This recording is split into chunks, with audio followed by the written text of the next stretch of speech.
ना कोई चिंता रहे बीमारी, ना कोई गम ना संकट भारी, उस पर कभी कष्ट न आवे, माँ महाकाली जिसे बचावे। जय माता दी। आप सभी को नवरात्रि के 7वें दिन की हार्दिक शुभकामनाएं। 7वें दिन माँ दुर्गा के कालरात्रि रूप की पूजा का विधान है। आज आप सभी भक्तजन सच्चे मन से श्रद्धा और विश्वास के साथ माँ कालरात्रि की संपूर्ण व्रत कथा को सुनिए। माँ कालरात्रि की 4 भुजाएं हैं। ऊपर की दाहिनी भुजा से माँ भक्तों को वर प्रदान करती हैं, निचली दाईं भुजा से अभय देती हैं, जबकि बाईं भुजाओं में माँ खड्ग और कटीला मूसल धारण करती हैं। माँ कालरात्रि के केश खुले हुए हैं और गले में बिजली की माला शोभा पा रही है। ऐसा लगता है मानो बिजली चमक रही हो। क्रोध में माँ की नासिका से अग्नि की ज्वालाएं निकलती रहती हैं। माँ कालरात्रि गर्दभ यानी गधे की सवारी करती हैं। माँ कालरात्रि के इस भयंकर स्वरूप को देखकर असुर और नकारात्मक शक्तियाँ भयभीत रहती हैं, लेकिन माता कालरात्रि अपने भक्तों पर परम अनुकंपा दर्शाने वाली हैं। भक्तों के लिए सुलभ और ममतामयी होने के कारण माता को शुभंकरी भी कहा जाता है। श्री दुर्गा सप्तशती में महिषासुर नाम के दैत्य के वध के समय मां भद्रकाली की कथा का वर्णन मिलता है कि युद्ध के समय महाभयानक दैत्य समूह देवी को रणभूमि में आते देखकर उनके ऊपर ऐसे बाणों की वर्षा करने लगा मानो बादल मेरुगिरी के शिखर पर पानी की धार बरसा रहा हो। तब देवी ने अपने बाणों से उस बाण समूह को अनायास ही काटकर उसके घोड़े और सारथियों को भी मार डाला। साथ ही उसके धनुष और अत्यंत ऊंची ध्वजा को भी तुरंत काट गिराया। धनुष कट जाने पर उसके अंगों को अपने बाणों से बींध डाला और भद्रकाली ने शूल का प्रहार किया। उससे राक्षस के शूल के सैकड़ों टुकड़े हो गए और वह महादैत्य प्राणों से हाथ धो बैठा। इसी प्रकार चंड और मुंड के वध के लिए मां विकराल मुखी काली प्रकट हुई। मार्कंडेय ऋषि कहते हैं कि इसके बाद शुंभ की आज्ञा पाकर वे चंड मुंड आदि दैत्य चतुरंगिणी सेना के साथ अस्त्र शस्त्रों से सुसज्जित होकर चल पड़े। फिर गिरिराज हिमालय के स्वर्णमय ऊंचे शिखर पर पहुंचकर उन्होंने सिंह पर बैठी देवी को देखा। उन्हें देखकर दैत्य लोग तत्परता से उन्हें पकड़ने का प्रयास करने लगे। तब देवी अंबिका ने उन शत्रुओं के प्रति बड़ा क्रोध किया। उस समय क्रोध के कारण उनका मुख काला पड़ गया, ललाट में भौहें टेढ़ी हो गई और वहीं से तुरंत विकराल मुखी काली प्रकट हुई, जो तलवार और पाश लिए हुए थी। वे विचित्र खडवांग धारण किए और चीते के चर्म की साड़ी पहने नरमुंडों की माला से विभूषित थीं। उनके शरीर का मांस सूख गया था, केवल हड्डियों का ढांचा था, जिससे वे अत्यंत भयंकर जान पड़ती थीं।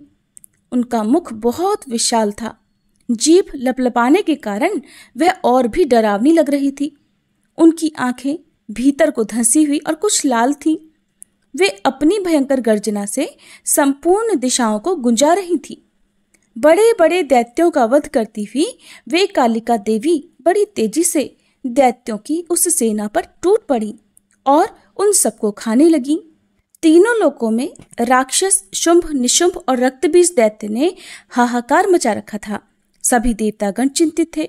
सभी देवी देवता मिलकर भगवान शिव के पास गए और रक्षा की प्रार्थना की। तब महादेव ने मां पार्वती से असुरों का संहार कर अपने भक्तों की रक्षा करने के लिए कहा। इसके बाद माता पार्वती ने दुर्गा जी का रूप धारण किया और शुंभ निशुंभ का वध कर दिया। अब देवी के सामने असली चुनौती राक्षस रक्तबीज ने पेश की। जैसे ही मां दुर्गा रक्तबीज को मारती और उसके खून की बूंदें धरती पर गिरती, वैसे ही उसके ही जैसे लाखों रक्तबीज पैदा हो जाते, जिससे माता क्रोधित हो गई। उनका वर्ण श्यामल हो गया और इसी स्वरूप से मां कालरात्रि का प्रकट हुआ। दैत्य रक्तबीज एक ऐसा दानव था जिसे ये वरदान मिला हुआ था कि जब जब उसके रक्त की एक बूंद भी धरती पर गिरेगी, तब हर बूंद से एक नया रक्तबीज जन्म ले लेगा, जो कि रूप और शक्ति में उसी के समान होगा। ऐसे में मां कालरात्रि ने रक्त बीज की गर्दन काटकर उसे खप्पर में रख लिया, ताकि रक्त की बूंदें नीचे ना गिरे और उसका सारा खून पी गई। और इस प्रकार देवी ने रक्त बीज की एक भी रक्त की बूंद धरती पर नहीं गिरने दी। रक्तबीज दैत्य के रक्त से उत्पन्न हुए जितने भी रक्तबीज थे वे सब माँ की जिह्वा पर उत्पन्न होते गए और माँ उन सब को भक्षण करती गई। इस प्रकार रक्तबीज दैत्य शक्तिहीन हो गया और फिर माँ काली ने रक्तबीज का वध कर दिया। इस प्रकार माँ काली सदैव अपने भक्तों की रक्षा के लिए तत्पर रहती हैं। प्रेम से बोलिए माँ कालरात्रि की जय। अब सुनिए महिषासुर मर्दिनी स्तोत्र का हिंदी अनुवाद। हे हिमालय राज की पुत्री, हे गिरिजा देवी, विश्व को आनंदित करने वाली देवी, नंदीगणों द्वारा पूजित गिरिश्रेष्ठ विंध्याचल के शिखर पर निवास करने वाली देवी, अपनी लीला से भगवान श्री विष्णु को प्रसन्न करने वाली, इंद्रदेव के द्वारा नमस्कृत भगवान नीलकंठ की पत्नी, विश्व में विशाल कुटुंब वाली और विश्व को संपन्नता देने वाली, हे महिषासुर का मर्दन करने वाली भगवती, अपने बालों की लता से आकर्षित करने वाली पर्वत की पुत्री, आपकी जय हो, जय हो, जय हो। देवों को वरदान देने वाली, दुर्धर और दुर्मुख असुरों को मारने वाली और स्वयं में ही हर्षित रहने वाली, तीनों लोकों का पोषण करने वाली, शंकर जी को संतुष्ट करने वाली, पापों को हरने वाली और घोर गर्जना करने वाली, दानवों पर क्रोध करने वाली, अहंकारियों के घमंड को सुखा देने वाली, समुद्र की पुत्री, हे महिषासुर का मर्दन करने वाली, अपने बालों की लता से आकर्षित करने वाली पर्वत की पुत्री, आपकी जय हो, जय हो, जय हो। हे जगत माता, हे मेरी माँ, प्रेम से कदम्ब के वन में वास करने वाली, हास्य भाव में रहने वाली, हिमालय के शिखर पर स्थित, अपने भवन में विराजित, मधु की तरह मधुर, मधु कैटभ का मद नष्ट करने वाली, महिष को विदीर्ण करने वाली, सदा युद्ध में लिप्त रहने वाली, हे महिषासुर का मर्दन करने वाली, अपने बालों की लता से आकर्षित करने वाली पर्वत की पुत्री, आपकी जय हो, जय हो, जय हो। शत्रुओं के हाथियों की सूंड काटने वाली और उनके 100 टुकड़े करने वाली, जिनका सिंह शत्रुओं के हाथियों के सर अलग अलग टुकड़े कर देता है, अपनी भुजाओं के अस्त्रों से चंड और मुंड के शीश काटने वाली, हे महिषासुर का मर्दन करने वाली और अपने बालों की लता से आकर्षित करने वाली पर्वत की पुत्री, आपकी जय हो, जय हो, जय हो। रण में मदोन्मत्त शत्रुओं का वध करने वाली, अजर अविनाशी शक्तियां धारण करने वाली, प्रमथनाथ अर्थात शिवजी की चतुराई जानकर उन्हें अपना दूत बनाने वाली, दुर्मति और बुरे विचार वाले दानव के दूत के प्रस्ताव का अंत करने वाली, हे महिषासुर का मर्दन करने वाली, अपने बालों की लता से आकर्षित करने वाली पर्वत की पुत्री, आपकी जय हो, जय हो, जय हो। शरणागत शत्रुओं की पत्नियों के आग्रह पर उन्हें अभयदान देने वाली, तीनों लोकों को पीड़ित करने वाले, दैत्यों पर प्रहार करने योग्य त्रिशूल धारण करने वाली, देवताओं की दुंदुभी से दुमी दुमी की ध्वनि को सभी दिशाओं में व्याप्त करने वाली, हे महिषासुर का मर्दन करने वाली, अपने बालों की लता से आकर्षित करने वाली पर्वत की पुत्री, आपकी जय हो, जय हो, जय हो। मात्र अपनी हुंकार से धूम्र लोचन राक्षस को धूम्र अर्थात धुएं के समान भस्म करने वाली, युद्ध में कुपित रक्तबीज के रक्त से उत्पन्न अन्य रक्तबीजों का रक्त पीने वाली, शुंभ और निशुंभ दैत्यों की बलि से शिवजी और भूत प्रेतों को तृप्त करने वाली, हे महिषासुर का मर्दन करने वाली, अपनी बालों की लता से आकर्षित करने वाली पर्वत की पुत्री, आपकी जय हो, जय हो, जय हो। युद्ध भूमि में जिनके हाथों के कंगन धनुष के समान चमकते हैं, जिनके सोने के तीर शत्रुओं को विदीर्ण करके लाल हो जाते हैं और उनकी चीखें निकालते हैं, चारों प्रकार की सेनाओं, हाथी, घोड़ा, पैदल, रथ का संहार करने वाली, अनेक प्रकार की ध्वनि करने वाले, बटुकों को उत्पन्न करने वाली, हे महिषासुर का मर्दन करने वाली, अपने बालों की लता से आकर्षित करने वाली पर्वत की पुत्री, आपकी जय हो जय हो जय हो।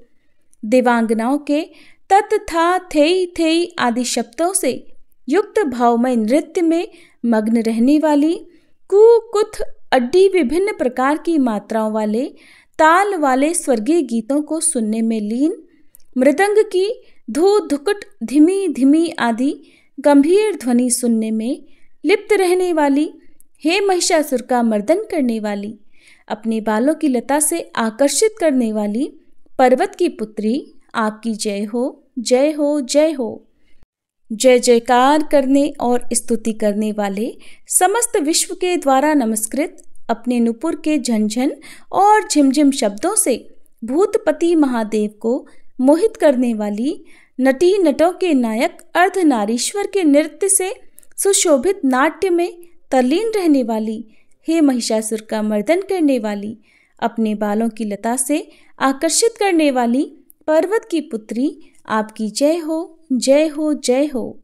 आकर्षक कांति के साथ अति सुंदर मन से युक्त और रात्रि के आश्रय अर्थात चंद्रदेव की आभा को अपने चेहरे की सुंदरता से फीका करने वाली, काले भंवरों के समान सुंदर नेत्रों वाली, हे महिषासुर का मर्दन करने वाली, अपने बालों की लता से आकर्षित करने वाली पर्वत की पुत्री, आपकी जय हो जय हो जय हो।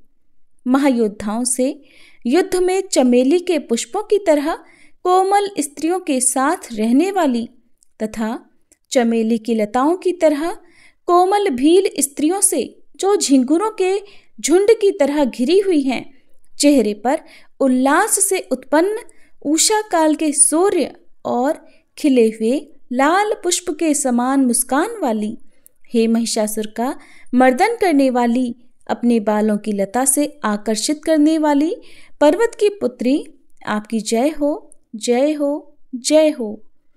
जिसके कानों से लगातार मद बहता रहता है, उस हाथी के समान उत्तेजित, हे गजेश्वरी, तीनों लोकों के आभूषण रूप सौंदर्य शक्ति और कलाओं से सुशोभित, हे राजपुत्री, सुंदर मुस्कान वाली स्त्रियों को पाने के लिए मन में मोह उत्पन्न करने वाली मनमथ की पुत्री के समान, हे महिषासुर का मर्दन करने वाली, अपने बालों की लता से आकर्षित करने वाली पर्वत की पुत्री, आपकी जय हो जय हो जय हो।